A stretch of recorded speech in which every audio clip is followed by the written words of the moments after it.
আরজিকর হসপিটালে নির্যাতিতার ধর্ষণ এবং খুনের প্রতিবাদে জুনিয়র ডাক্তারদের অবস্থান বিক্ষোভ এবং কর্মবিরতি অব্যাহত। আজ সোমবারেও তারা কিন্তু কর্মবিরতি দেখেছে।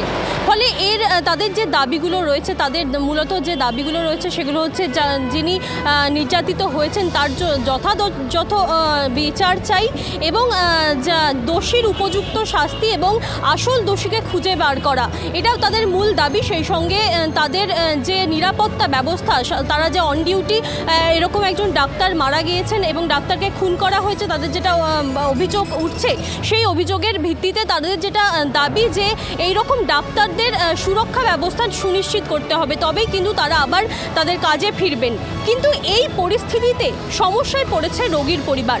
এই মুহূর্তে আমি দাঁড়িয়ে রয়েছি এসএসকেএম হাসপাতালে এবং সেখানে এসে আমরা যেটা দেখছি যে দীর্ঘক্ষণ যে আউটডোর পেশেন্ট তারা অপেক্ষা করছেন, কোথাও কোথাও ডাক্তার নেই, কোথাও আবার ডাক্তাররা সুনিশ্চিত করে বলতে পারছেন না যে পরবর্তী ক্ষেত্রে কবে তাদের চিকিৎসা দেওয়া হবে বা কবে তাদের রক্ত পরীক্ষাজনিত যে সমস্ত কাজ সমস্ত কিছুই কিন্তু আটকে গিয়েছে। আমরা এরকমই কয়েকজন রোগীর পরিবারের সঙ্গে কথা বলেছিলাম, শুনবো তারা কি বলছে। সকাল 8টায় এসেছেন, এখনো ডাক্তার দেখেনি? না। কি বলছে? এখন ডাক্তার স্ট্রাইক ডেকেছে। দিন আসছেন এখানে? হ্যাঁ, এখানে আমার এসে 2 মাস 1.5 মাস হয়ে গেল। কি বলছে? বলছে কিনা যে বলে এই তো ওখানে অমন হয়েছে, খবরে দেখে আপনারা আসবেন, যেদিন ইচ্ছা। আমাদের তো ডেট ছিল সোমবার। খবর দেখে আসতে বলছে? হ্যাঁ, খবর দেখে আসতে বলছে। কিন্তু খুবই তো কষ্ট হচ্ছে, কত দূর থেকে এসেছি আমরা। বলে পিজি সুস্থ না হলে, লক্ষ্মীরা পিজি হয়েছে, আরজিকর সুস্থ না হলে এখানে পরিষেবা হবে না। কষ্ট হচ্ছে, মা বসতে শুতে খেতে খুবই কষ্ট, অনেক দূর থেকে এসেছি। আরজিকর সুস্থ না হলে এখানে পরিষেবা হবে না, ধর্মঘট চলবে। হাত ভেঙে গেছে মায়ের। ডাক্তার আছে না? 4 নম্বর ঘরে আজকে কোনো ডাক্তার নেই। কি বলছে? অন্য 8 নম্বর ঘরে ডাক্তার দেখালাম, 8 নম্বর ঘরে ডাক্তার বললো সামনে সোমবারে আসবেন, আজকে হবে না, আর বললো যে ওষুধ খাচ্ছেন খান। না, সেসব কিছু বলেনি। না। আপনার নাম? রমা ওঝা। চলছে, আমরা ডেট লিখে দিচ্ছি, সামনে সোমবারে আসবে। সামনে সোমবারে কি মানে হবেই নিশ্চিতভাবে বলছে? সেটা বলছে না, বললো সামনে সোমবারে আমরা লিখে দিচ্ছি। হ্যাঁ, বললো যে টিভিতে শুনবেন, স্বাভাবিক হলে আসবেন, এই কথা বলেছে। আপনার নাম? প্রসাদ বাড়ি। কেউ নেই, আমার ছেলে ডেঙ্গুতে পড়ে আছে, ডাক্তারবাবুরা কেউ নেই, কোনো ডাক্তারবাবু নেই, 2 দিন ধরে কোনো ডাক্তারবাবু নেই। ডাক্তাররা বলছে ওই যে একজনকে মার্ডার হয়েছে, সেই জন্য আমরা সব হরতাল করেছি। এখন কবে ডাক্তারবাবুরা ঢুকবে না ঢুকবে ওটা এমার্জেন্সি চালু থাকলে কী হবে? আমার বাচ্চা তো নর্মালে আছে না, ওকে খালি মানে কি পরিস্থিতিমল মানে একটা ট্যাবলেট খাচ্ছে খালি জ্বরের, যখন জ্বর আসছে ওই ট্যাবলেটটা খাওয়াচ্ছে। এখন চাচ্ছি বাচ্চা যাতে সুস্থ হয়ে, তো 3 দিন ধরে পড়ে আছি এখানে। মোহাম্মদ সিরাজুল ইসলাম মণ্ডল, মেডিয়াপুরিজ বাড়ি। হ্যাঁ, দীর্ঘতর হবে, আমরা কোনো রকম প্ররোচনায় পা দিচ্ছি না, আমাদের আন্দোলন চলবে। আমাদের সুরক্ষা যেভাবে প্রত্যেকবার প্রশ্নচিহ্নের মুখে দাঁড়িয়ে আছে, আমরা আমাদের আন্দোলন চালিয়ে যাব, আমাদের দাবি প্রশাসনের কাছে পৌঁছবে। কি কি দাবি মূলত রয়েছে?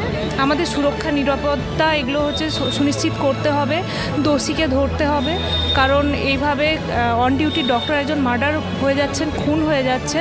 আমাদের পরিবারের বাড়ির যারা গার্জেন আছেন তারা দুশ্চিন্তার মধ্যে আছেন, তো আমাদের সুরক্ষা সুনিশ্চিত করতে হবে।